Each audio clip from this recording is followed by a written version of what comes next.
الحمد لله رب العالمين اللهم صل على محمد وعلى آل محمد كما صليت على إبراهيم وعلى آل إبراهيم إنك حميد مجيد أما بعد فقد قال الله تعالى يريد الله بكم اليسر قال النبي صلى الله عليه وسلم يا باغي الخير أقبل ويا باغي الشر أقصر எல்லா புகழும் அல்லாஹுக்கே, அவனுடைய சாந்தியும் சமாதானமும் நமது நாயகம் முஹம்மது நபி ஸல்லல்லாஹு அலைஹி வஸல்லம் அவங்க மீதும் அவங்களுடைய குடும்பத்தார்கள், உத்தம சத்திய சஹாபாக்கள், தாபிஈன்கள், தபா தாபிஈன்கள், உலகில் தோன்றி மறைந்த இனிமேல் வரக்கூடிய இப்போது இருக்கக்கூடிய எல்லா முஸ்லிம்கள் மீதும் அல்லாஹனுடைய அந்த பிரத்யேக ரஹ்மத்து, சலாமத்து, சலாத்து எல்லாம் நிறைவாக பொழிவானாக. அல்லாஹனுடைய தனிப்பெரும் கருணையின் காரணமாக நமக்கு அவனை பற்றி பேசுவதற்காக வேண்டியும் இது போன்ற நல்ல மஜ்லிஸ்களில் அமர்றதுக்காண்டி உள்ள வாய்ப்பையும் அல்லாஹ் தஆலா நமக்கு தந்திருக்கிறான். பொதுவாக நம்ம ஒரு லீவு நாட்களில் பிள்ளைங்களோட ஒரு பூங்கா, கார்டனு இந்த மாதிரி போகக்கூடிய ஒரு பழக்கம் உண்டு. கிரீனரி, நம்ம ஒரு பசுமையை பார்க்கக்கூடியதுல மனசுக்கு ஒரு ரம்மியமாக இருக்கும், உடல் ஆரோக்கியம் என்பதற்காண்டி நாம் அந்த மாதிரி போகக்கூடிய ஒரு பதிவை பார்க்குறோம். இதே மெத்தடில் நபி ஸல்லல்லாஹு அலைஹி வஸல்லம் சொல்றாங்க, இதா மரர்தும் பிரியாதில் ஜன்னா, நீங்கள் சொர்க்கத்தினுடைய பூஞ்சோலைகளை நீங்கள் கடந்து சென்றால், சொர்க்கத்தினுடைய பூங்காக்களை நீங்கள் கடந்து சென்றால் ஃபர்தஉ, நீங்கள் அதில் மேய்ந்து கொள்ளுங்கள், அதில் நீங்கள் யூஸ் பண்ணிக்கிங்க, அதை நீங்கள் பயன்படுத்தி கொள்ளுங்க என்பதாக சொல்லக்கூடிய ஒரு செய்தியை நம்ம கேட்டிருப்போம், ஒரு ஹதீஸ். இப்படி சொன்ன உடனே சஹாபாக்கள் கேட்குறாங்க, ஒமா ரியாதுல் ஜன்னா, சொர்க்கத்தினுடைய அந்த பூஞ்சோலை, சொர்க்கத்தினுடைய பூங்கா என்று சொன்னால் அது எது என்று கேட்குறாங்க. அதற்கு நபி ஸல்லல்லாஹு அலைஹி வஸல்லம் சொல்றாங்க, ஹைலகுல் ஸிக்ர், அல்லாஹ்வை பற்றி, அவனுடைய தூதரை பற்றி, குர்ஆனை பற்றி பேசப்படக்கூடிய, நினைவுபடுத்தப்படக்கூடிய அந்த மஜ்லிஸ்கள், அந்த சபைகள் தான் ஒரு பசுமையான ஒரு தோட்டத்தை போன்றது, ஒரு பூங்காவை போன்றது அப்படின்னு சொல்றாங்க. அந்த வகையில் இன்னைக்கு நாம் இருக்கக்கூடியது அல்லாஹும் அவனுடைய தூதை பற்றி நாம் நினைவு கூறுறோம். அப்படிங்கிறதுனால இது ஒரு பசுமையான ஒரு பூங்கா. இங்கே இருக்கக்கூடிய நேரத்தில் நம்மளுடைய உடல் ஆரோக்கியம், நம்மளுடைய மனசு எல்லாமே பசுமை பெறும், புதுமை பெறும், புத்துணர்ச்சி பெறும் என்பது நபி ஸல்லல்லாஹு அலைஹி வஸல்லம் ஒரு சுபச்சோபனமாக இருக்குதுன்னு பார்க்குறோம். பொதுவா ஒரு மனுஷன் அமல்கள் செய்யறதுக்காக வேண்டி அவனுக்கு கால சூழல்கள், அவனுடைய சுற்றுப்புற சூழல் எல்லாமே தோதுவாக இருக்கக்கூடிய நேரத்தில் மிக எளிமையான முறையில் அமல்களை செய்து கொள்றதுக்காண்டியுள்ள வாய்ப்புகள் நிறைவாகவே அமைந்திருக்கும் பார்ப்போம். அந்த வகையில் தான் இப்போ இருக்கக்கூடிய இந்த புனிதமான ஒரு ரமலானுடைய மாதம், அதுவும் புனிதமான நேரத்தில் நம்ம இருக்கிறோம். ஒரு வெள்ளிக்கிழமை அப்படிங்கிறது அல்லாஹ்விடத்துல மிக பிரதானமான உள்ளது. அந்த அளவுக்கு ஒரு புனிதமான நாள். பகல் நேரத்தில் நம்ம எல்லாருமே நோன்பு வைத்திருக்கோம். புனிதங்கள் நமக்கு நிறைவாக இருக்கக்கூடிய அந்த மாதிரி ஒரு நேரத்தில் குழுமி இருக்கிறதுனால இன்னும் கூடுதல் சிறப்பு பெறுகின்றது இந்த மஜ்லிஸ், இந்த சபை. இந்த மாதிரி ஒரு புனிதமான ஒரு நாட்களை, நேரங்களை பெற்றிருக்கக்கூடிய நாம் இதனை சரியான முறையில் பயன்படுத்தி கொள்ளணும் அப்படிங்கிறது நமக்கு எல்லாருமே தெரிஞ்ச ஒரு செய்தி தான். பொதுவாக ரமலான் வந்தாச்சுன்னா ஒரு பல ஹதீஸ்கள், அதில் சில ஹதீஸ்கள் திரும்ப திரும்ப கேட்கக்கூடிய ஒரு சூழல் ஏற்படும். ஞாபகப்படுத்துங்களா எதென்று? சில ஹதீஸ்கள் அடிக்கடி வந்து போகும். அது எழுத்து மூலமாட்டோ அல்லது ஆடியோ வீடியோக்கள் மூலமாட்டோ. ஞாபகப்படுத்துங்க. இல்லை, ரமலானுடைய சிறப்பை பற்றி சொல்றது.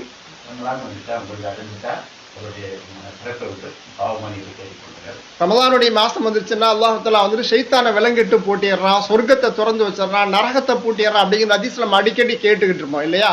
இப்போ அந்த மாதிரி நமக்கு அமல் செய்யறதுக்கான சாதகமான சூழல் நிறைவான முறையில் அல்லாஹ் ஒதுக்கி தந்திருக்கிறான். அதுல வரக்கூடிய ஒரு வாசகம், தினசரி ஒரு மலக்கு கூப்பிட்டுக்கிட்டே இருப்பாங்களாம், யா பாகில் ஹைர் அக்பில், நன்மையை செய்ய விரும்பக்கூடியவர்களை நீங்கள் விரைவாக வாருங்கள், உங்கள் நன்மையை நோக்கி நீங்கள் செல்லுங்கள், நன்மையை செய்யுங்கள் அப்படின்னு சொல்லுவாங்களாம்.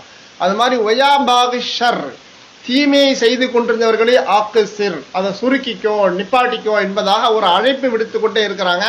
அந்த அளவுக்கு ஒரு புனிதமான மாதம் தான். காரணம், சூழல்கள்லாம் அந்த மாதிரி அமைக்கப்பட்டிருக்குது. ஷைத்தானை கெட்டி போட்டாச்சு, நரகத்தை பூட்டியாச்சு, சொர்க்கம் திறந்திருக்குது. வா வா என்பதாக அல்லாஹ் நமக்கு அழைப்பு கொடுத்து கொண்டிருக்கிறோம். அந்த நேரத்தில் சரியான முறையில் நம்ம பயன்படுத்தி கொள்ளணும். இந்த நேரத்தை சரியான முறையில் பயன்படுத்தி கொள்ளலை அப்படின்னா மிகப்பெரும் கை சேதங்களாக இருக்கும். பொதுவாக ஒரு மனுஷனுடைய பலகீனம் பார்த்தாச்சுன்னா எந்த அமல் செய்கிறா இருந்தாலும் இதை இப்போ செய்வோமே, அப்புறம் செய்வோமே, நாளைக்கு செய்வோமே, இந்த கொஞ்ச நேரம் கழிச்சு செய்வோமே, இந்த மாதிரி ஒரு மனிதனுடைய ஒரு யோசனை சிந்தனை தான் அந்த அமல்கள் தள்ளி போறதுக்காக வேண்டி கைவிடப்படுறதுக்காக வேண்டி காரணமா இருக்குதுன்னு பார்ப்போம்.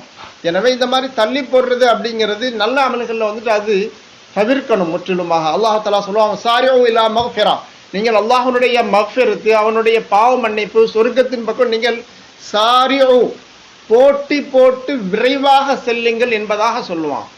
எனவே இந்த மாதிரி நல்ல அமல்கள் நம்ம தள்ளி போடுறது அப்படிங்கிறத நம்ம வந்து முற்றிலுமாக தவிர்க்கணும். இன்னைக்கு பேசுன நம்ம இமாம் பேசுன தலைப்பு ரொம்ப அருமையான தலைப்பு. அதில் பார்த்தீங்கன்னா அவங்க சொன்ன செய்திகளில் பார்த்தீங்கன்னா 1-2 செய்திகளை கூடிட்டு காட்டுறேன். இந்த ரமதானுடைய மாதம் அப்படிங்கிறது மிக பாக்கியமான ஒரு மாதம் நம்மகிட்ட வந்துச்சு. இந்த நேற்று வந்துச்சு, இன்னைக்கு நம்மளை விட்டு போகக்கூடிய கண்டிஷன் ஆயிடுச்சு இல்லையா? பாதி வந்து சேர்ந்துட்டோம்ல. இன்னைக்கு எத்தனை ரமதானு? 14 ஆயிடுச்சு இல்லையா? 14 உட்காந்துருக்க ராத்திரி 15 ஆயிரும். அப்போ வந்த மாதிரி தெரியுது, அது போய் கிடந்துருது நமக்கு. இப்போ வந்திருக்கக்கூடிய இந்த ரமதான் நம்ம சரியான முறையில் பயன்படுத்தி கொள்ளணும். இதை தவற விட்டுனா அப்படின்னா பின்னாடி மிகப்பெரிய கை சேதப்படக்கூடிய ஒரு சூழல் ஏற்படும் அப்படின்னு சொல்லி ஒரு அழகான முறையில் ஒரு அறிவுரையை சொன்னாங்க. இப்ப இருக்கக்கூடிய இந்த ரமதானை காற்றுள்ள போதை தூற்றிக்கொள் அப்படிங்கிற மாதிரி இந்த ரமதானை இப்ப இருக்கக்கூடிய இந்த பகல் இரவு நேரங்களை இபாதத்துக்காக வேண்டி, சதக்காவுக்காக வேண்டி சரியான முறையில் நம்ம பயன்படுத்தி கொண்டால் சந்தோஷப்படலாம். நாளைக்கு நமக்கு அதை நம்ம தவற விட்டுட்டோம் அப்படின்னா இனிமேல் இது வரப்போறது இன்னும் ஒரு 11 மாசங்கள் கழிஞ்சாதான் அது வரும் இல்லையா? இந்த மாதிரி வரக்கூடிய நேரத்தில் நாம இருப்போமா அப்படிங்கிறது தெரியாது. அல்லாஹ் நமக்கு ஆரோக்கியத்தை தரட்டும், நோய் இல்லாமல் நீடிச்ச ஆயுசா தந்து நல்ல அமலுக்கான நசீபை தரட்டும். நம்ம இருப்போமான்னு தெரியாது. சரி, அது 11 மாசம் கழிச்சு வருது. வரும் பொழுது நம்மளுடைய ஆரோக்கியம் எப்படி இருக்குன்னு தெரியாது, இருப்போம் ஆரோக்கியம் எப்படி இருக்குன்னு தெரியாது. சில சமயங்கள சில பேர்கள் அப்படி பெரிய நோயில போய் வீழ்ந்துடுறாங்க. அல்லாஹ் கொடிய நோய்கள்ல இருந்து பாதுகாக்கட்டும். அல்லது சின்ன நோய்களோட மாட்டிக்கொள்றதுக்கு வாய்ப்பு இருக்குது. ஒரு காய்ச்சல் ஜலதோஷம் வந்தால் கூட சில சமயம் வந்துட்டு நோன்பு வைக்காதுன்னு சொல்லி போடுறாங்க சில டாக்டர்கள். அது சில நாட்கள் நமக்கு அந்த அமல் தவிர்க்க வேண்டிய செய்ய முடியாமல் போகக்கூடிய ஒரு சூழல்லாம் ஏற்படும் பார்ப்போம். எனவே நாளைக்கு என்பதாக தள்ளி போடுறதை விட்டுட்டு இப்பவே அமல் செய்யணும் என்பது நமக்கு அந்த இமாம் சொன்ன விஷயங்கள்ல இது ஒன்று. அடுத்தது பார்த்தீங்கன்னா அவங்க சொன்ன செய்தியில நீங்க நம்ம நாளை கழிச்சு அப்படின்னு சொல்லி தள்ளி போடக்கூடியது நாளைக்கு நம்மளுடைய நிலைமை என்னவாகும் தெரியாது. அல்லாஹ் உடல் ஆரோக்கியத்தை தரட்டும். இந்த மாதிரி தள்ளி போடக்கூடியது நாளைக்கு ஒரு கைசேதமான ஒரு சூழல் ஏற்பட்டு விட்டால் நாமக்கு வெறுமனே அங்க போயிட்டு ஆகரத்துல போய் நம்ம கை சேதப்படும், அல்லாஹ் என்ன திருப்பி அனுப்பு, நாமே அமல் செய்துட்டு வரேன், விடுபட்டு போன அந்த நல்லமெல்லாம் செஞ்சிடறேன் என்பதாக ஆசைப்படுவாங்க. அதெல்லாம் நடக்காத காரியமா இருக்கும். எனவே இருக்கக்கூடிய நேரத்துல சரியான முறையில பயன்படுத்தி கொள்ளணும் அப்படின்னு சொல்லி சொன்னாங்க. அதுக்கப்புறம் முஹாசபத்து நஃப்ஸ்னு ஒன்று சொன்னாங்க. இந்த நாட்கள் நம்மளை வந்து அடைஞ்சது, இப்போ நம்மளை விட்டு கடக்கக்கூடிய ஒரு சூழல் இருக்குது. நாம என்னென்ன அமல் செஞ்சுருக்கிறோம், அதாவது பொதுவாக நாம எல்லாருமே ஒரு வேலை செய்யக்கூடிய நேரத்தில், பிள்ளைங்களும் ஸ்கூலில் படிக்கக்கூடிய நேரத்தில் சென்ற காலத்தை விட இப்போ முன்னேற்றம் இருக்குதா அப்படின்னு பார்ப்போம்.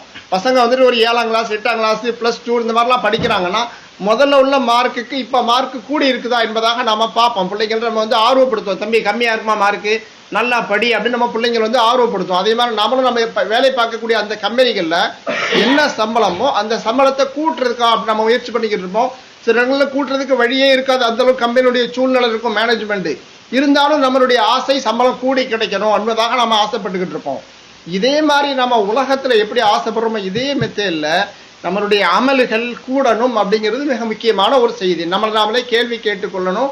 சென்ற வருஷத்துல நான் செய்த அமல்கள் தான் இப்ப செஞ்சிருக்கேனா, அதை விட மெச்சப்படுத்தி கொஞ்சம் கூடுதலான முறையில் அமல் செஞ்சிருக்கோமா என்பதை நாம கொஞ்சம் சீர்தூக்கி பார்த்து கொண்டு நம்மளுடைய அமலை நாமே கொஞ்சம் முன்னேற்றி கொள்ள வேண்டும் என்பதாகவும் இமாம் அவர்கள் சொன்ன செய்தியை பார்ப்போம். ஆக இந்த மாதிரி தள்ளி போடுறது அப்படிங்கிறத தவிர்த்து போட்டு அடுத்த வருஷம் ரமதான் வருமா வராதா, நான் எப்படி இருப்பேன்னு தெரியாது, என்னுடைய உடல் ஆரோக்கியம் எப்படி இருக்குன்னு தெரியாதுங்கிறதுனால இப்பவே இருக்கக்கூடிய அந்த நேரங்களை சரியான முறையில் நம்ம பயன்படுத்தி கொள்ளணும் என்பது மிக முக்கியமான செய்தி.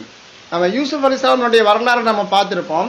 யூசுப் அலைஹிஸ்ஸலாமை தகப்பனிடமிருந்து பிரித்து ஒரு கிணத்துல கொண்டு போய் உள்ள தள்ளிடுவாங்க இல்லையா? நாம எல்லாத்துக்கும் பெரிய வரலாறு தெரிஞ்சிருப்போம் இல்லையா?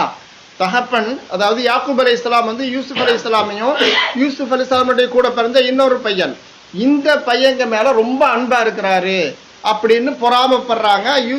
யாக்கூப் அலைஹிஸ்ஸலாமுடைய மூத்த தாரத்துக்கு பிறந்த மற்ற பிள்ளைங்க, சுமார் ஒரு 10 பிள்ளைங்க இருப்பாங்க. அவங்க இந்த 2ஆம் தாரத்துக்கு பிறந்த இந்த பிள்ளைங்க மேல இவர் ரொம்ப பாசமா இருக்கிறாரு, இந்த பையனை கொலை செஞ்சிடணும் அல்லது இவனை எங்கேயாவது கொண்டு போய் தண்ணி இல்லாத ஒரு காட்டில் கொண்டு போய் விட்டுறணும் அப்படிங்கிற மாதிரி பேசிக்கிட்டு அவங்க சொல்லுகிறாங்க, ஒத்தக்கூனும் மிம்பாதிஹி கௌமன் சாலிஹீன், இப்ப இந்த பாதகமான ஒரு செயலை செஞ்சிருவோம், நான் பின்னாடி நம்ம சாலிஹீன்களா ஆயிரலாம், நம்ம வந்து அல்லாஹ்வோட தௌபா செஞ்சு நல்லவங்களா ஆயிரலாம் அப்படிங்கிற மாதிரி அவங்க திங்க் பண்றாங்க.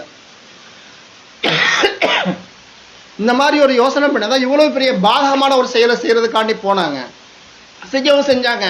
இந்த மாதிரி ஒரு தள்ளி போடணும், நாளைக்கு தௌபா செஞ்சுக்கலாம் என்ற ஒரு தப்பான ஒரு சிந்தனை தான் ஒரு பெரிய தப்பு. தகப்பனை விட்டும் ஒரு சின்ன குழந்தையை பிரிக்கக்கூடிய ஒரு சூழல் ஏற்பட்டுச்சு.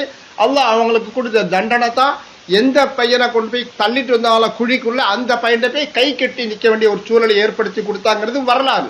ஆக இந்த பெரிய பாவம், அந்த தவறு செய்யறதுக்கான காரணம் நாளைக்கு பார்த்துக்கலாம், நாளைக்கு தௌபா செஞ்சுக்கலாம், இன்னைக்கு இப்ப நடக்கட்டும் என்பதாக அவங்க தள்ளி போட்டதான் காரணமா இருக்குது. எனவே நாம எதையுமே தள்ளி போடுறது கூடாது. நம்ம ஏற்கனவே சொன்ன மாதிரி ரமலானுடைய மாசத்துல சொர்க்கத்தினுடைய வாசலை திறந்து வச்சிருக்கிறான், நரகத்தை பூட்டிடுறான், ஷைத்தான விலங்கிட்டு அல்லாஹ் வந்து கெட்டி போட்டுறான்னு பாக்குறோம். ரமலானுங்கிறது புனிதமானது. வேறொரு ஹதீஸ்ல பார்ப்போம், இந்த ரமலான்ல செய்யப்படக்கூடிய அமல் பிற நாட்கள்ல செய்யற அமலை விட கூடுதல் நன்மை தரக்கூடியது என்பதாக ஹதீஸ் பார்த்திருப்போம். இவ்வாறெல்லாம் ஒரு சூழ்நிலை உருவானதுக்கு பிறகும் கூட ஒரு மனுஷன் தன்னை மெச்சப்படுத்தி கொள்ளவில்லை என்றால், அவன் தன்னுடைய அமலை அவன் கூட்டிக் கொள்ளவில்லை என்று சொன்னால், அலம் யஅனி லில்லதீன ஆமனு அன் தஹ்ஷஅ குலூபுஹும் லிذிக்ரில்லாஹ், என்ன இன்னுமா நேரம் வரவில்லை இந்த முஸ்லிம்களுக்கு, அல்லாஹ்வை நம்பியவர்களுக்கு அல்லாஹ்வை அஞ்சி நடுங்குவதற்காக வேண்டி, அவனுடைய திக்ரை, அவனுடைய அந்த குர்ஆனுடைய வசனங்களுக்காக வேண்டி, போதனைகளுக்காண்டி செவிசாய்ப்பதற்காக வேண்டி அவங்களுடைய உள்ளங்கள் நடுங்குவதற்கு இன்னுமா நேரம் வரவில்லை என்பதாக அல்லாஹ் தஆலா சிலரை பற்றி கண்டிக்கின்றான். பார்ப்போம். கண்டிக்கக்கூடியதுல ஒலா யகூனு கல்லதீன ஊத்துல் கிதாப, நீங்கள் முன் சென்ற சில வேதக்காரர்களுக்கு இந்த மாதிரி அவங்களுக்கு அறிவுரைகள் வழங்கப்பட்டன, கொஞ்ச நாள் அதை வந்து பேணி கொண்டிருந்தாங்க. அதுக்கப்புறம் நாட்கள் கடக்க கடக்க பழக பழக பாலும் புளிக்கும் என்பதை போன்று கைவிட்டுட்டாங்க, ஒழுங்கான முறையில் அவங்க கடைபிடிக்க தவறிட்டாங்க. நீங்க அந்த மாதிரி ஆயிராதீங்க என்பதாக நம்மை கண்டிக்கின்றான்னு பார்க்கலாம். அப்ப இந்த ஆயத்து பாருங்களேன், நம்மளுடைய ஒவ்வொருத்தருடைய வாழ்க்கையிலும் நமக்கு வந்து டச் பண்ணி பேசிட்டு இருக்கும், தொட்டு பேசிட்டு இருக்கும். அலம் யஅனி லில்லதீன ஆமனு, இன்னுமா நேரம் வரவில்லை திருந்துவதற்காக வேண்டி, இன்னுமா நேரம் இல்லை அப்படிங்கிறது நம்ம ஒவ்வொன்றையும் சேர்த்து பார்க்கலாம். ஒரு பையன் சின்ன பையனாக இப்போ காலேஜுக்கு வந்துக்கிட்டா, ஏப்பா முன்னாடி தான் ஒழுங்கான முறையில் தொழில்கள், இப்போ வந்துட்டு +2 முடிச்சு காலேஜ் தொழில் இன்னுமா நீ திருந்தல, முதல்ல வந்து ஒரு வேலை இல்லாமல் இருந்தாங்க, இப்போ வேலை கிடைச்சி நல்ல முறையில் வேலைக்கு சேர்ந்தாச்சு, இன்னுமா உன்னுடைய அமல்களில் வந்துட்டு இன்னும் கூடவில்லை, வெறும் அந்த 5 நேரம் மட்டும்தான் நின்று கொண்டிருக்குதா, கல்யாணம் ஆயிருச்சு, ஒரு நல்ல வேலையில வந்துட்டு சேர்ந்துட்டு பிள்ளைங்க கிடைச்சிக்கிருச்சு, இவ்வளவு வயசாயிருச்சு, இந்த மாதிரி ஒவ்வொரு கட்டத்தோடையும் நம்ம வந்து இதில் டச் பண்ணி இந்த ஆயத்தை நம்மளை பார்த்து பேசிட்டு இருக்கு. அப்ப இன்னுமா திருந்தல்ல, நீ இன்னுமா அவனுடைய அமலை கூட்டிக் கொள்ளவில்லை என்பதாக கேட்டுக்கிட்டு இருக்குன்னு பார்ப்போம். எனவே இந்த ஆயத்தை கேட்கக்கூடிய கேள்விக்கு நாம் பதில் சொல்லும் முகமாக, அல்லாஹ்வே என்னுடைய இந்த ஒரு வேலை, என்னுடைய இந்த வயசு, எனக்கு இந்த மாதிரி ஒரு சம்பாத் இது கிடைத்ததுக்கு அப்புறம் நான் முன்னேற்றி கொண்டேன் என்பதாக நம்மளுடைய அமல்கள் வந்து முன்னேற்றம் உருவாக்கி கொண்டால் மிக பெரும் பாராட்டுக்குரிய ஒரு செய்தியா நம்ம இருக்கும். ஒரு வரலாறு நம்ம கேள்விப்பட்டிருப்போம், ஃபுதைல் இப்னு ஐயாத் என்பதாக, ஞாபகம் இருக்குதா இந்த ஆயத்தை ஒட்டி, அதாவது இன்னுமா திருந்தவில்லை அப்படிங்கிற இந்த ஆயத்தை ஒட்டி ஒரு வரலாறு சொல்லுங்களேன், ஞாபகம் இருந்துச்சுன்னா. ஃபுதைல் இப்னு ஐயாத் அப்படின்னு ஒரு தாபியா இருப்பார், அதாவது சஹாபாக்கள், அதுக்கப்புறம் வரக்கூடிய அந்த ஜெனரேஷனுக்கு பேர் தாபியைன்னு சொல்லுவாங்க, அதுக்கு அடுத்து வரக்கூடியதுக்கு தாபியைன்னு சொல்லுவாங்க. ஃபுதைல் என்பதாக ஒருத்தர் இருக்கிறார், இவர் மாபெரும் கொள்ளையரா இருக்கிறாரு, மிக மோசமான ஒருத்தவரா இருக்கிறாரு. இவரை பார்த்தாலே நம்ம ஊர்ல தாதாக்கள்னு சொல்லுவாங்கன்னா, இந்த பாம்பே இந்த மாதிரி கல்கட்டாக்கெல்லாம் ரவுடி கும்பல் அப்படிங்கிற மாதிரி, இவர் அவ்வளோ பெரிய ஒரு கேங் வச்சுக்கிட்டு மற்றவங்களை பயமுறுத்தி கொண்டு அடாவடித்தனம் ரவுடி எல்லாம் செஞ்சுக்கிட்டு இருக்கிறாரு. இந்த மாதிரி இருக்கக்கூடிய ஒரு மனுஷரை மக்கள் எப்படி பயப்படுவாங்கன்னா, ராத்திரி நேரத்தில் வெளியே வர்றதுக்கு பயப்படுவாங்களாம். அந்த ஊர் வழியா கடந்து போகக்கூடிய மக்கள் பயனாளிகள் இருப்பாங்கல்ல, இந்த ஊர்ல போனா ராத்திரில இந்த மாதிரி ஒருத்தர் கொள்ளை அடிக்கிறதுக்கு ஒருத்தர் இருக்கிறான், புகையிலுங்கிறாளு, கவனமா இருங்க என்பதாக பிரத்யேகிச்சு பாதுகாப்பு போட்டு கண் விழித்து இருப்பாருங்களாம். அந்த அளவுக்கு மிக மோசமான ஒரு மனிதராக இருக்கிறாரு ஃபுதைல் அப்படிங்கிறவர். கேட்டிருப்பீங்களா இந்த வரலாறு இல்லையா? இந்த மாதிரி இருக்கக்கூடிய அந்த மனிதர் இத்தனை தப்பு செய்யறதோட கூடுதலா ஒரு தப்பு, ஒரு பெண்ணை விரும்பவும் செய்யறாரு. இந்த பெண்ணை அடையணும் அப்படிங்கிறதுக்காண்டி ஒரு நாள் ஒரு வீட்டுல சுவர் ஏதி குதிக்கிறாரு. குதிக்கக்கூடியதுல அவருடைய காதுல இந்த ஆயத்து வந்து அல்லாஹ் தஆலா ஒழிக்க செய்யறா, யாரோ ஓதுறாங்களோ என்னமோ தெரியல. அலம் யஅனி லில்லதீன ஆமனு அன் தஹ்ஷா குலூபுஹும் லிذிக்ரில்லாஹ், எப்பா இன்னுமா திருந்துற நேரம் வரல என்பதாக இந்த ஆயத்து காதுல விழுது. காதுல விழுந்த உடனே டக்குன்னு அவர் அதுல இருந்து விலகிறாரா, இவரை பார்த்தே ஓதுற மாதிரி தெரியுது அந்த ஆயத்து. உடனே அந்த வந்த வேலை, அதாவது அன்னிய பெண்ணை வந்துட்டு ஒரு அடையணுங்கிற ஆசையில வந்து சுவர் ஏதி குதிக்கிறாரு. இந்த ஆயத்து ஓதனை கேட்ட உடனே டக்குன்னு அதை விட்டு விலகி போயிடுறாருன்னு பார்க்கணும். அது ராத்திரி நேரமா இருக்குது. போகும்போது பார்த்தா அந்த இடத்துல சில கும்பல்கள் கூட்டங்கள் உட்கார்ந்துட்டு இருக்கிறாங்க. அந்த வழியே கடந்து போகும்போது பார்த்தா அங்க பேசிக்கிட்டு இருக்கிறாங்க, கவனமா இருங்கப்பா, இந்த புதையல் வந்துருவான், வந்து கொள்ளையடிச்சிட்டு போயிடுவான் என்பதாக பேசுறாங்க. அது இவருங்கிறது அவங்களுக்கு தெரியல. இப்ப யார் வந்திருக்கிறாரோ இந்த இடத்துல இவர் தான் அந்த புதையலுங்கிறது அவங்களுக்கு தெரியல. ஒரு கொள்ளை கூட்ட கும்பல் இருக்குது, அவனுடைய தலைவன் ஒரு ஆள் இருக்கிறான், மோசமானவன் மட்டும் தெரியுது, அவனுடைய போட்டோ அவனுடைய வடிவம்லாம் தெரியல. இப்படி பேசும்போது அவர் தான் நினைக்கிறாரு, என்னை பற்றி இவ்வளவு மோசமா மற்றவங்க நினைக்கிறாங்களா, எனக்கிடையே அல்லாஹ்தஆலா வந்துட்டு இவங்க மூலமா எனக்கு பாடம் தர்றதுக்காக அனுப்பிச்சிருக்கான் என்பதாக தன்னைத்தானே திருத்தி கொண்டு இந்த ஆயத்தை அவங்களுடைய மனசுல போட்டு மிக பெரும் முறையில் திருந்தி தௌபா செய்து மிக பெரும் தாபியா ஆயிருக்கிறாங்க. பெரிய பெரிய இமாம்களாக இன்னைக்கு நம்ம யாரெல்லாம் பார்க்கிறோமோ ஹதீஸுக்கு மார்க் கொடுக்கிறதுக்கு, ஹதீஸ்ல இது சஹீஹி இது லைஃப் என்று தரம் பிரிப்பதற்கான யாரெல்லாம் பெரிய பெரிய பெரும் மலைகளாக நாம் கருதுகிறோமோ அவர்களெல்லாம் இவரிடத்தில் பாடம் பெற்றவர்கள் என்பது மாபெரும் ஆச்சரியத்துக்குரிய ஒரு செய்தியா இருக்குது. இமாம் ஷாஃபி ரஹ்மத்துல்லாஹி இவங்களுடைய மாணவராக இருக்கிறாங்க. சுஃபியானு தௌரி, சுஃபியான் பின் உயைனா ரஹ்மத்துல்லாஹி தஆலா, இது போன்ற மாபெரும் மேதைகள் ஹதீஸு கலையில். இந்த மாதிரி மாபெரும் மேதைகள் எல்லாம் இந்த கொள்ளை கூட்ட கும்பல் என்பதாக பெயர் பெற்றிருந்த அந்த மனிதருடைய மாணவர்கள் அப்படிங்கிறது மாபெரும் ஆச்சரியம். காரணம், இந்த ஒரு ஆயத்தை அவருடைய வாழ்க்கையை புரட்டி போட்டுச்சுன்னு பார்ப்போம். அதே மாதிரி இந்த ஆயத்தை இன்னைக்கு நமக்கு கேட்டுக்கிட்டு இருக்குது. இவ்வளவு வயசாயிருச்சு, இந்த ரமதான் வந்துருச்சு, ஒரு வேலை கிடைச்சிருச்சு, கல்யாணம் பண்ணியாச்சு, இந்த மாதிரி கட்டத்தோடு நீ திருந்தவில்லையா என்பதாக நம்ம பத்தி கேட்டுக்கிட்டு இருக்குது. அதனால இன்ஷா அல்லாஹ் நம்மளுடைய அமல்களை நாம முன்னேற்றத்துக்காண்டி நாம் முயற்சி செய்யணும் அப்படிங்கிறது ஒரு மிக பெரும் வரலாறாக நமக்கு மாறும். இந்த ஆயத்த அடிப்படையில் நம்மளிடத்தில் அமல்களை நாம் மாற்றிக்கொண்டால், பொதுவா இந்த மாதிரி ஒரு பயான் கேட்கக்கூடிய நேரத்துல பயான் கேட்பதால் மட்டும் எந்த மாற்றமும் ஏற்படாது. கண்டிப்பாக நம்மளுடைய உள்ளத்துல ஒரு சின்ன ஒரு துடிப்பு, ஊசலாட்டம், ஆசை, அதை பற்றி உள்ள ஒரு தேட்டம், ஒரு ஆசை வர வேண்டும். அப்பதான் அந்த அமல் செய்யறதுக்காண்டி உள்ள வாய்ப்புகள், வசதிகள், வாசல்கள் துறக்கும். வெறுமனை கேட்டா மட்டும் இதுல எந்த பிரயோஜனமும் கிடைக்காது. அல்லாஹ் சொல்லுவா, இன்னல்லாஹ லா யுகையிரு மா பிகௌமின் ஹத்தா யுகையிரு மா பி அன்ஃபுஸிஹிம். எந்த ஒரு சமுதாயத்திற்கும் அல்லாஹ் எந்த மாற்றத்தையும் கொடுக்கவே மாட்டா, அவங்க தன்னிடத்தில் ஒரு மாற்றத்தை உண்டாக்கி கொள்ளாத வரைக்கும். நாம மாறணும்னு நினைச்சாச்சுன்னா அல்லாஹ் மாறுறதுக்காண்டி உள்ள வழிகளை தருவான். நாம மாறணும் அப்படிங்கிற எண்ணமே கொண்டு வரல அப்படின்னு சொன்னா அதுக்கு எந்த மாற்றமும் வழிகளும் பிறக்காதுன்னு பார்ப்போம். உமர் ரலியல்லாஹு தஆலா இஸ்லாமான வரலாறு நமக்கு தெரியும் இல்லையா? எப்படிங்க முஸ்லீம் ஆனாங்க அவங்க? அந்த கடைசி நேரத்தில் ஒரு இது நடக்குதுல, ஒரு வரலாறு இன்சிடென்ட். என்னது? அதாவது ஒரு முறை கையில வாழை உருவிக்கிட்டு போறாங்க. எங்கப்பா போறேன்னு ஒருத்தர் கேட்கிறாரு. முகமதை கதையை முடிக்க போறேன்ல. ஏன்பா? அவர் தானே இந்த மாதிரி ஏதோ ஒரு மதத்தை பரப்பிக்கிட்டு இருக்கிறாரு. சார் அது இருக்கட்டும், முதல்ல உங்க கூட பிறந்த அக்கா தங்கச்சி போய் பாருப்பா அப்படிங்கிறாங்க. அப்படியே போய் பார்த்தப்ப உள்ளுக்குள்ள போறாங்க. அது சும்மா குடிசை விடாதான் இருக்கும். உள்ள இருந்து ஏதோ சலசலப்பு சவுண்டு கேட்குது, ஓதுற மாதிரி பேசுற மாதிரி சவுண்டு கேட்குது.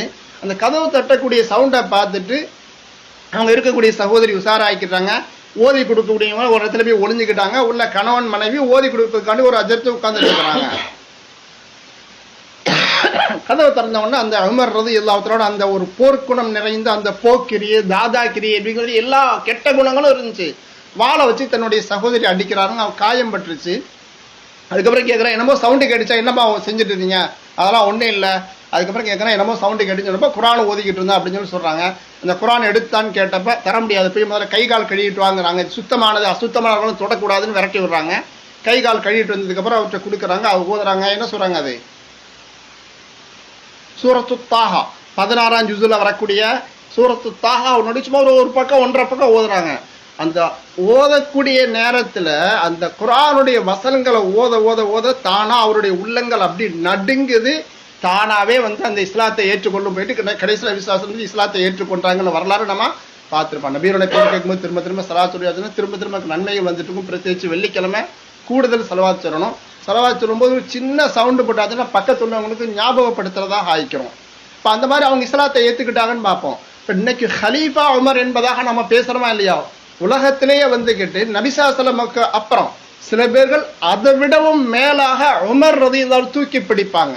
நம்ம நேரு கூட சொல்லுவாங்கல்ல, நேருவா காந்தியா இந்தியாவில் வந்துக்கிட்டு உமருடைய ஆட்சியை கொண்டு வர விரும்புறேன்னு சொல்லுவாங்கல்ல. அந்த அளவுக்கு பெரிய ஒரு ஹீரோவாக பெரிய ஒரு ஆளா ஆயிருக்கிறாரா? இவர் எப்படி ஆனாருன்னு பார்த்தாச்சுன்னா ஒரு சின்னது ஒரு முயற்சி அவற்றை அந்த குர்ஆன் அவசியம் எடுத்து தான் கேட்கிறாரு. ஏனோ தாரான்னு விட்டுட்டு போகாம அதை கொண்டாமான்னு தன்னுடைய சகோதரத்தை வாங்குறாரு. வாங்கி ஒரு திறந்து பார்க்கிறாரு, ஓதுறாரு, அவருடைய சின்ன முயற்சி. அதுக்கப்புறம் தாம் மாறணும்னு நினைச்சு அங்க போய் இஸ்லாத்தை ஏற்றுக்கொண்டார். ஆக இந்த மாதிரி நம்ம பயான்கள் கேட்கக்கூடிய இடத்துல வெறுமனை கேட்பதால் மட்டும் ஒரு மாற்றங்கள் நம்ம இடத்தில் உருவாக்கி விடாது. நாம அமல் செய்யணும் அப்படிங்கிற திட்டம் நம்ம இடத்தில் வர வேண்டும் என்பது ஒரு முக்கியமான ஒரு செய்தி. போன தடவை இத்தனை நாள், போன வருஷம் இது வந்து என்ன அமல் செஞ்சிருந்தோம், இந்த வருஷம் அமலை கூட்டணும் அப்படிங்கிறதுக்காக வேண்டி நான் ஏற்கனவே சொன்ன மாதிரி இமாம் சொன்ன விஷயங்கள் பல விஷயங்கள் நல்லது, 1-2 விஷயங்கள் இடையிடையில கொடுத்துக்கிட்டு இருக்கிறேன். அதுல சொன்ன செய்தி பார்த்தீங்கன்னா ஷஹருல் ஜூதா இருக்குது இது, அதாவது ஷஹருல் கரம், மற்றவங்களுக்கு உதவி செய்ய வேண்டிய ஏழைங்களுக்கு, அனாதைகளுக்கு, தேவையுடையவர்களுக்கு உதவி செய்ய வேண்டிய ஒரு மாதமா இருக்குது என்பதையும் சொன்னாங்க.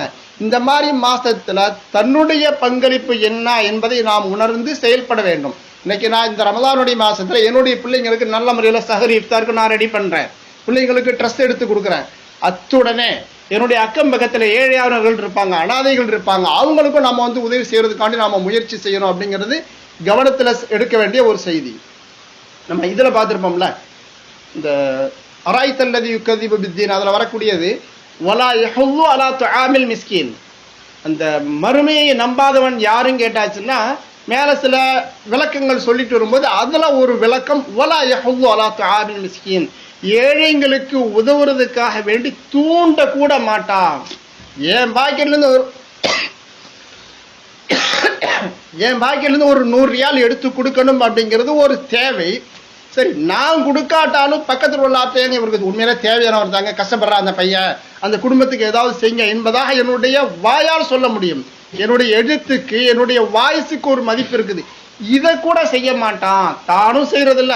ஒரு பழமொழி சொல்லுவாங்கல்லங்க, எச்சிக்கையால காக்கா விரட்ட மாட்டான் அப்படிங்கிற மாதிரி, தானும் கொடுக்கறதில்ல, கொடுக்குற ஆளையும் தூண்டுறது இல்லை அப்படிங்கிற மாதிரி நிலைமையில போயிடக்கூடாது. இந்த மாசம் அது ஷஹருல் ஜூத், மற்றவங்களுக்கு உதவ வேண்டிய ஒரு மாதமா இருக்கா, நம்ம வந்து உதவணும் அப்படிங்கிறதும் ஒரு செய்தியா இருக்குது.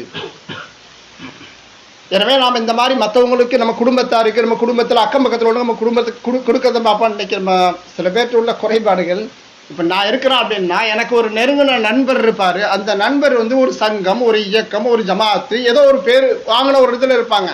அவங்க வந்து ஏதாச்சும் ஒரு டொனேஷன் கேட்பாங்க, நான் பெரிய அமௌண்ட் எழுதி விடுவேன், அந்த வச்சுக்கோங்கன்னு சொல்லிட்டு. ஆனால் என்னுடைய குடும்பத்தில், என்னுடைய அக்கம் பக்கத்தில் எத்தனையோ ஏழைகள் இருப்பாங்க, அதை மறந்துடுறது. இதெல்லாம் தவிர்க்கணும். முதல்ல இந்த மாதிரி இதை கவனிக்கணும். அதை கொடுக்கத்தான் வேணும், உண்மையான முறையில் செயல்படாமல் தெரிஞ்சு அங்கே கொடுக்கணும். நான் அத்துடன் நம்மளுடைய அக்கம் பக்கத்தில் குடும்பத்தில் உள்ளவங்களுக்கான நம்ம வந்து கொடுத்து தான் ஆகணும் அப்படிங்கிறது. இன்னொரு வரலாறு நமக்கு இந்த இதில் அபூபக்கர் சித்திக் ரலியல்லாஹு தஆலா அன்ஹு அவங்களுடைய வரலாறுல பார்க்க முடியும். பொதுவாக இன்னைக்கு நம்ம வந்து சில இடங்கள்ல குடும்பத்தில் சில மனஸ்தாபங்கள் ஏற்படத்தான் செய்யும். குடும்பம்னா சில சலசலப்புகள் ஏற்படத்தான் செய்யும், நண்பர்கள் மத்தியிலையும் குடும்பத்தின் மத்தியிலையும். ஏதோ ஒரு நேரத்தில் ஏதோ ஒரு பிரச்சனை பண்ணிட்டாங்க அந்த குடும்பத்துக்காரங்க, அந்த பிள்ளைங்க செஞ்சதுக்காங்க, சின்னம்மாவோ பெரிய அம்மாவோ மாமி சின்னப்பா ஏதோ ஒருத்தவங்க செஞ்சாங்கிறதுக்காண்டி நீண்ட காலமாக ஒதுக்கி வச்சுக்கிட்டு இருப்பாங்க, அவங்களோட தொடர்பு இல்லாமல் இருப்பாங்க. இந்த மாதிரி தொடர்பு இல்லாமல் போகிறதுனால என்னங்க நஷ்டம்? காத்தியோர் ரஹம் வந்துட்டு சொர்க்கம் போக மாட்டான் இருக்குது. யார் குடும்பத்தை துண்டித்து வாழ்கின்றான் சொர்க்கம் போக மாட்டான் அப்படின்னு இருக்குது. நம்மளுடைய அமல்கள் அங்கீகரிக்கப்படுமான்னு தெரியாது. தவறு செஞ்சாங்க, அது நியாயப்படுத்தல, ஆனாலும் நம்ம வந்து அவங்க செய்த தவறை மன்னிச்சுட்டு நம்மளுடைய உறவுகள் வந்து நம்ம ஒட்டி உறவாடணும் அப்படிங்கிறது. நபிசாசனுடைய ஹதீஸை பார்ப்போம். உங்களில் ஒருத்தர் தன்னுடைய ரிசுக்கில் வந்து பரக்கத்து வேறணும், தன்னுடைய ஆயில்ல வந்துட்டு நீடிச்சதா இருக்கணும் என்று விரும்பினால் ஃபல் யஸில் ரஹிமா, அவர் தன்னுடைய குடும்பத்தை சேர்ந்து வாழட்டும் அப்படிங்கிறது. எனவே எல்லோரும் விரும்புறது உடல் ஆரோக்கியமும் நீடிச்ச ஆயுசும் இல்லையா? அது மாதிரி பொருளாதாரம் பரக்கத்தா இருக்கட்டும் அப்படிங்கிறதுக்கு இந்த ரெண்டும் சிறந்த முறையில் அமைகிறதுக்காக வேண்டி எளிய ஒரு வழிதான் வந்து குடும்பத்தை சேர்ந்து வாழணும் அப்படிங்கிறது.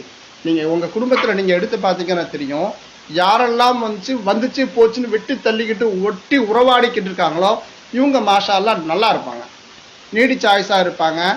பொருளாதாரத்தை கொஞ்சம் வீழ்ச்சியா இருந்தா கூட நல்ல முறையில் சந்தோஷமா போயிட்டு இருப்பாங்க. யார் வந்துட்டு நறுக்குன்னு இருப்பாங்களோ, வெட்டு ஒன்று துண்டு இருப்பா, இவங்களுடைய வாழ்க்கை அந்த அளவுக்கு பிரகாசமா இருக்காது அப்படிங்கிறது லேசா உங்களுடைய மனக்கண்ணில் கொண்டு வந்து பாருங்க தெரியும், உங்களுடைய வட்டாரத்திலேயோ குடும்பத்திலேயோ தெரியும். அதனால நம்ம எப்பவுமே விட்டு கொடுத்து போகணும் அப்படிங்கிற மாதிரி. சஹாபாக்கள் மனிதர்கள் தானே, சஹாபாக்கள்ங்கிறது மலக்குகள் அல்ல, மனிதர்கள் தான். எனவே அவங்களிடத்திலும் இது போன்ற சில செயல்கள் வந்து போவது உண்டு. ஒரு முறை ஒரு வரலாறு, நீங்க எல்லாம் இதனுடைய பேக்ரவுண்டு தெரிஞ்சிருப்பீங்க. மிஸ்தஹ் என்பதாக ஒரு சஹாபி, அந்த சஹாபிக்கு அபூபக்கர் சித்திக் ரலியல்லாஹு தஆலா அன்ஹு மாசம் செலவுக்கு ஏதோ கொடுத்துக்கிட்டு வந்துகிட்டு இருக்கிறாங்க. குடும்பத்துல ஏதோ ஒரு பிரச்சனையில இந்த சஹாபி மூக்க நுழைச்சிட்டாரு. என்னோட வரலாறு நீங்க தெரிஞ்சிருப்பீங்க, நான் விரிவா சொல்ல விரும்பல. அந்த அபூபக்கர் சித்தினுடைய குடும்பத்துல ஒரு சின்ன அவப்பேரை உருவாக்குவாங்க முனாஃபிக்குகள். அந்த முனாஃபிக்குகளோட சேர்ந்து மிஸ்தஹ் அப்படிங்கிற ஒரு நல்ல சஹாபி, பத்ர்ல கலந்து கொண்ட நல்ல சஹாபி, அந்த சஹாபி மூக்க நுழைச்சிருப்பார். ஆமா, இந்த மாதிரி ஏதாவது தவறு நடந்திருக்குமோ அப்படிங்கிற மாதிரி இவரும் அதுல கலந்துகிட்டாரு, அந்த இதுல ஒரு பங்கு எடுத்துக்கிட்டாரு. இதன் காரணமாக அபூபக்கர் சித்திக் சொல்லிட்டாங்க, வல்லாஹி அல்லாஹ் மீது சத்தியமா உனக்கு ஒரு பைசா தர மாட்டேன் போடா அப்படின்னு விரட்டி விட்டாரு. மாசம் கொடுக்க வேண்டிய அந்த பைசா உதவித்தொகை அவர் ஏழையோட அவருக்கு தரமாட்டான் என்பதாக தடுத்து கொண்டாரு. அல்லாஹ் தஆலா மேல இருந்து ஒரு ஆயத்தை இருக்கிறான், வலா யஅ்தலி உலுல் ஃபضل மின்கும் வஸ்ஸஅத்தி அன் யு'து லில் குர்பா. யாரிடத்தில் அல்லாஹ் தஆலா பொருளாதாரம் நல்ல முறையில் வசதி வாய்ப்பு கொடுத்துறானோ அவர்கள் இது போன்றெல்லாம் தர முடியாது என்று அவர்கள் விலகிக் கொள்வது கூடாது, கொடுக்கத்தான் வேணும். தப்பு செஞ்சது தப்பு தான். அவரு அந்த மிஸ்தஹ் அப்படிங்கிற சஹாபி தப்பு செஞ்சிருக்கிறாரு. ஆலா துஹிப்புன யக்ஃபிரல்லாஹு லக்கும், ஏம்பா உங்களை அல்லாஹ் மன்னிக்கணும் நீங்க விரும்பலையா? உங்க வாழ்க்கையில தவறு நடக்கலையா? எத்தனை தவறு நம்ம கையில உள்ளதுக்கு 5 நேரம் தொழுகிறோம், ஒரு ரமலான் நோம்பு, இதை விட்டா வேற நம்ம கையில என்ன இருக்குது? அல்லாஹ்வுடைய கட்டளை ஆயிரங்கள் இருக்குது, விலகிக் கொள்ள வேண்டியது ஆயிரம் உண்டு. நாம செய்யக்கூடியதை ஒரு 4 5 எண்ணி போடலாம், இவ்வளவுதான் செய்யறோம், மிச்சதெல்லாம் நிறைய விட்டுக்கிட்டு இருக்கிறோமே. இப்போ அல்லாஹும் உன்னிடத்தில் உன்னுடைய அந்த செய்யக்கூடிய பாவத்திற்காக வேண்டி அல்லாஹ்வுக்கு எதிராக செயல்படுறதுக்காண்டி அல்லாஹ் தண்டிக்கணும் என்று நினைத்தால் உன்னால தாங்க முடியுமா? ஆலா துஹிப்புன யக்ஃபிரல்லாஹு லக்கும், உங்களை அல்லாஹ் மன்னிக்கணும்ங்கிறது நீங்க விரும்புவீங்களா விரும்ப மாட்டீங்களா? விரும்புவீங்கல்ல, அப்ப நீங்களும் இவரை மன்னிச்சிருங்க. மிஸ்தஹ் அப்படிங்கிற சஹாபிய மன்னிச்சு அவருக்கு கொடுக்க வேண்டிய தொகையை நீங்க கொடுத்துக்கிட்டு தான் இருக்கணும் என்பதாக அல்லாஹ்வுடைய கட்டளை. இது நம்ம குடும்பத்துக்கெல்லாம் பாடுங்க. நம்ம குடும்பத்துல எல்லாமே கண்டிப்பா இருக்கத்தான் செய்யும். குடும்பத்துல ஏதோ ஒரு வகையில நமக்கு ஓர வஞ்சனை செஞ்சவங்க, இடைஞ்சல் செஞ்சவங்க இருப்பாங்க. அவங்களுக்கு நம்ம தேடி போய் உதவி செய்யணும். இந்த ஆயத்தை நான் தலையில் எடுத்துக்கொண்டேன், இந்த ஆயத்தின் பிறகு அமல் செய்யறோம் என்ற அடிப்படையில் நாம அமல் செய்யணும்னு பார்ப்போம். ரமலானா இருக்கிறதுனால ஒரு ஹதீஸ் இதே அபூபக்கர் சித்திக் ரலியல்லாஹு அன்ஹுடைய வாழ்க்கையோடு சம்பந்தப்பட்டது. நான் குழு மட்டும் கொடுக்குறேன், யாராவது கண்டுபிடிக்க பார்க்கலாம். அபூபக்கர் சித்திகரோடு சம்பந்தப்பட்டது ஒரு 4 இந்த ரமலானு நோன்பு அதோட சம்பந்தப்படும். சொல்லுங்க பார்க்கலாம், ஒரு 4 காரியங்கள். 4 காரியங்கள் செய்தால் கரெக்ட். மாஷா அல்லாஹ். நபி ஸல்லல்லாஹு அலைஹி வஸல்லம் ஒரு முறை கேட்பாங்க, மன் அத்அம மின்குமுல் யௌம மிஸ்கீனா, இன்னைக்கு யாராச்சும் ஒரு மிஸ்கீனுக்கு உணவளித்தீர்களா அப்படின்னு கேட்பாங்க. ஆனா நான் உணவளித்தேன் என்பதாக அபூபக்கர் சித்திக் ரலியல்லாஹு தஆலா சொல்லுவாங்க. மன் அத்பஅ மின்குமுல் ஜனாஸா, யாராவது இன்னைக்கு ஒருத்தவங்க ஜனாஸாவை பின்தொடர்படுதா சொல்றாங்க, சொல்லுகிறதெல்லாம் சொல்லல, பின்தொடர்ந்து போறதுக்கு மட்டுமே எவ்வளவு பெரிய சிறப்பு இருக்குது. ஜனாஸாவுக்கு பின்தொடர்ந்து சென்றீர்களா? நான் சென்றேன் அப்படிங்கிறாங்க. யாராச்சும் ஒரு நோயாளியை நலம் விசாரித்தீர்களா? நான் அப்படிங்கிறாங்க. இன்னைக்கு யாராவது மன் அஸ்பஹ மின்குமுல் யௌம ஸாயிமா, இன்னைக்கு யாராவது நோன்பு வச்சிருக்கீங்களா? நான் அப்படிங்கிறாங்க. மனிச்சிதமஅனா ஃபீஹி, யாரிடத்தில் இந்த 4 காரியங்களும் ஒரே நாளில் வந்து விடுகின்றது அவங்க கண்டிப்பா சொர்க்கம் போவாங்க அப்படிங்கிறாங்க. என்னங்க?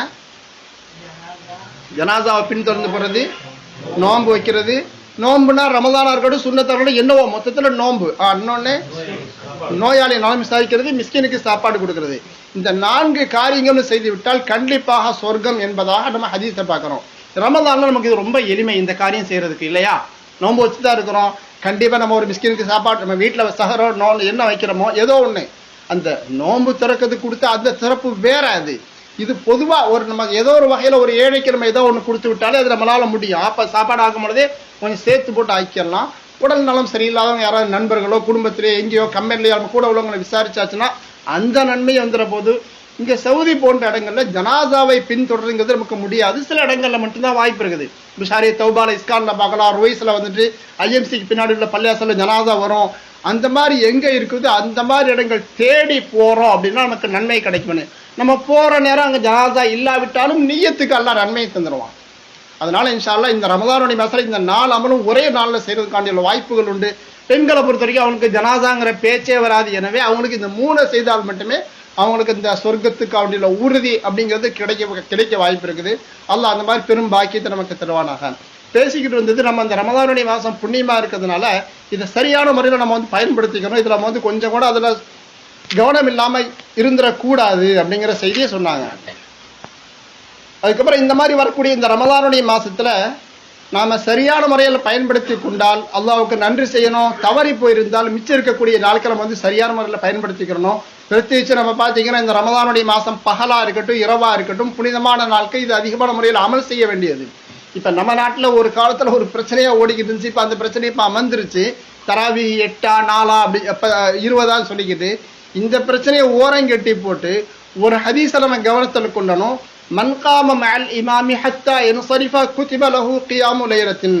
யாரொருத்தன் இமாமோட சேர்ந்து தொழுகின்றானோ ஹத்தா யன்ஸரிஃப, அந்த இமாமும் முழுசா முடிக்கிற வரைக்கும், அந்த இமாமு தொழுகையை முழுசா முடிக்கிற வரைக்கும் யார் கூட இருக்கிறாங்களோ குதிப லஹு கியாமு லைலத்தின், அவருக்கு முழு ராத்திரியும் நின்று தொழுத நன்மை கிடைக்கும் என்பதாக ஹதீஸ் பார்க்கணும். நம்ம எங்க போய் சேர்ந்துருக்கிறோமோ அது 8 அல்லது 20 என்னவோ, மொத்தத்தில் அந்த இமாமு முடிக்கிற வரைக்கும் கூடையே நிற்கணுமே தவிர இடையில பிச்சுக்கிட்டு ஓடி வந்தோம் எனக்கு 8 தான் அப்படிங்கிறதுக்காண்டி, அல்லது 8ல போய் தொழுதோம் வித்துரு தொழுகு பாக்கி இருக்குது, இல்லை நான் 20 தான் எனக்கு விருப்பம் அதனால அங்கே 8லேயே நிப்பாட்டி போட்டு இங்கே வந்து ஜாயின் பண்ண வர்றோம். அப்போ 2லேயுமே நமக்கு வந்து பூரணம் இல்லாமல் போகுது. போகும்போதே திட்டமிட்டு எங்கே போகணுங்கிறத முடிவு பண்ணிக்கணும். எங்கே போகிறோமோ அந்த இடத்துல முழுசா வித்திரையும் சேர்த்து தொழுதுட்டு இருந்தாச்சுன்னா தொழுகிறது ஒரு 1 மணி நேரம், சரியா இல்லையா? ஆனால் நன்மை கிடைக்கிறது சுமார் 12 மணி நேரங்கள் முழு நன்மையை கிடைக்க முடியும். அந்த கடைசி வரைக்கும் இமாமோட நின்று கொண்டிருந்தால் நாம் சின்ன ஒரு சலசலப்பை ஏற்படுத்தி கொண்டு நாம் அங்கேருந்து வெளியே வந்து கரெக்டாக அந்த 1/2 மணி நேரமோ 1 மணி நேரமோ அந்த நன்மை மட்டும்தான் மறுபடியும் மற்ற நன்மையை நம்ம அடைந்து கொள்ள முடியாதுன்னு பார்ப்போம். எனவே இந்த இருக்கக்கூடிய இந்த ரமலானுடைய நாட்களையும் பின்னாடி வரக்கூடிய அந்த நாட்களையும் சரியான முறையில் நம்ம பயன்படுத்தி கொள்ளணும். நம்ம ஆரம்பத்தில் சொன்ன விஷயங்கள் வந்துட்டு சொர்க்கத்தினுடைய பூஞ்சொலை கண்டால் நீங்கள் அதில் மேய்ந்து கொள்ளுங்கள் அப்படின்னாங்க. அதாவது இந்த மாதிரி தீனுடைய மஜ்லிஸ்கள் ரமலானோ ரமலான் அல்லாதோ எந்த நேரத்தில் தீனுடைய மஜ்லிஸ் தான் அதை சரியான முறையில் கலந்து கொள்ள வேண்டும் என்பது. ரமலானுடைய மாசத்துல வந்து ஷைத்தானை பூட்டி போட்டுறான், சொர்க்கம் திறந்திருக்குது, நரகம் அடைச்சிருக்கிறதுனால ஒரு மலக்கு அழைச்சிக்கிட்டே இருப்பாங்க. என்னங்க அழைக்கிறாங்க? நன்மை செய்கிறவங்களே வாங்க முன்னேறி வாருங்கள், தீமை செய்கிறவங்கள நீங்கள் அதிலிருந்து விலகிக்கங்க அப்படின்னு சொல்லி சொல்லுவாங்கன்னு பார்ப்போம். இந்த மாதிரி ரமலான் ஒரு புனிதமான நாட்கள், நம்ம நோன்பு வச்சிருக்கிறோம், மனசெல்லாம் பக்குவப்பட்டிருக்கக்கூடிய இந்த நேரத்தில் கூட நம்ம வந்து அமல்களை மெருகூட்டி கொள்ளாமல் சென்ற வருஷம் செய்த அதே அமல் தான், அந்த நோன்பு தராவிகி மட்டும்தான் என்று சொன்னால் நாம கை செய்தப்படணும். கொஞ்சம் அமலை கூட்டுறதுக்காண்டி பார்க்கணும். எப்படி நம்மளுடைய சம்பாத்தியம் நம்மளுடைய வருமானத்தில் நம்மளுடைய சம்பளம் கூடணும் அப்படிங்கிறதுக்காண்டி ஆசைப்படுறோமோ அந்த மாதிரி நம்மளுடைய அமல்களையும் கூட்டுறதுக்காண்டி பார்க்கணும். பிரத்யேகிச்சு சகோதரிகள் வீட்டை நமக்காண்டி ரொம்ப கஷ்டப்படுறாங்க, சகோதரி இஃப்தாருக்காண்டி அவங்களுக்கும் அமல் செய்யறதுக்காண்டி உள்ள வாய்ப்புகளை வழங்கணும். நம்ம வந்து விதவிதமாக சமையல் செய்யணும் அப்படிங்கிறதுக்காண்டி வாங்கி கொடுத்து அவங்க ஆசைப்படுவாங்க, நாம் அந்த இபாதத்துக்கு இடையூறு இல்லாமல் பார்த்துக்கணும். அதனால அந்த நோன்பு துறக்கிற நேரத்தில் வந்து நம்ம துஆ ஏற்றுக்கொள்ளப்படுதுங்கிறதுனால அந்த நேரத்தில் நம்மளும் சரி வீட்டில் உள்ள சகோதரிகளும் சரி அந்த நேரத்தை துஆவுக்காண்டி பயன்படுத்திக்கிறணும் அப்படின்னு நம்ம பார்ப்போம். ஒரு ஹதீஸ் நம்ம கேள்விப்பட்டிருப்போம், 3 பேருடைய துஆ கண்டிப்பாக அல்லாஹ் அங்கீகரிக்கிறான். அதில் ஒன்று நோன்பாளி நோன்பு திறக்கும் போது, அடுத்தது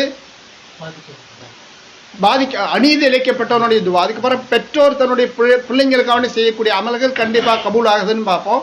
ஒரு ஹதீஸ்ல இந்த 3 வருது, இன்னொரு ஹதீஸ்ல 3 அப்படிங்கிற லிஸ்ட் தான். அதுல ஒண்ணு இந்த இதுக்கு பகரமா வேற ஒன்று வந்திருக்கும்.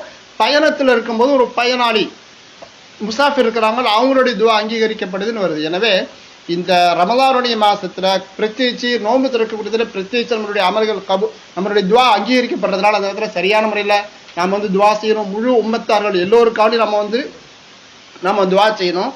இந்த நம்ம ரமலான்ல நம்ம சவுதியில் இருக்கிறதுனால நமக்கு பெரிய வாய்ப்பு உம்ரா செய்யறதுக்காண்டி. என்னங்க நன்மை ரமலான்ல எல்லாருக்கும் தெரிஞ்ச ஹதீஸ் தான், உம்ரத்தும் ஃபீ ரமலான் தஅதிலு ஹஜ்ஜா. ரமலான்ல செய்யக்கூடிய ஒரு உம்ரா அப்படிங்கிறது ஒரு ஹஜ்ஜுக்கு சமமானது. அதுவும் கூட வேற ரிவாயத் வந்திருக்கும், ஹஜ்ஜத்த மை அப்படிங்கிற வார்த்தை வந்திருக்கும், என்னோட சேர்ந்து ஹஜ் செய்த நன்மை என்பதாக நபி ஸல்லல்லாஹு அலைஹி வஸல்லம் சொல்றக்கூடிய ஹதீஸை பார்ப்போம். எனவே அந்த ரமலான்ல நம்ம வந்து உம்ராக்காண்டி முயற்சி செய்யணும். இந்த மாதிரி செய்யக்கூடிய நேரத்தில் நம்ம ஜித்தால இருக்கிறதுனால நமக்கு வந்து அடிக்கடி உம்ரா போகிறதுக்காண்டி வாய்ப்பு இருக்கும். ஆனாலும் மற்றவங்களுடைய உரிமைகளை கவனத்தில் வச்சுக்கணும். நம்ம போகிறதுனால மற்றவங்களுக்கு இடைஞ்சலாம். ஒரு தடவை செஞ்சோமா அதுக்கப்புறம் நம்ம வந்து அடுத்தவங்களுக்காண்டி வாய்ப்புகளை வந்து விட்டு கொடுக்கணும். தூரமாக வெளிநாடுகள்ல இருந்தோ அல்லது வெளி ஊர்ல இருந்தோ வருவாங்க, அவங்களுக்காண்டி உள்ள வாய்ப்புகள் கொடுக்கணும். திரும்ப திரும்ப செய்யறதுக்கு அனுமதி உண்டு, தடுக்கல.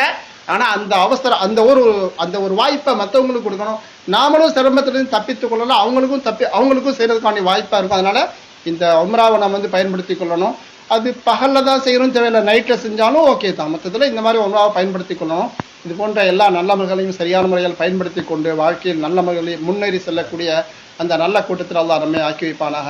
கேட்டதன் பிரகாரம் அல்லாஹும் அவனுடைய தூதரும் என்ன சொன்னார்களோ அதன் பிரகாரம் அமல் செய்யக்கூடிய நசீபை அல்லாஹ் நமக்கு தந்து நம்மளுடைய அமல்களை மக்பூலாக்கி வைப்பானாக. வஆகிரு தஅவானா அல்ஹம்துலில்லாஹி ரப்பில் ஆலமீன்.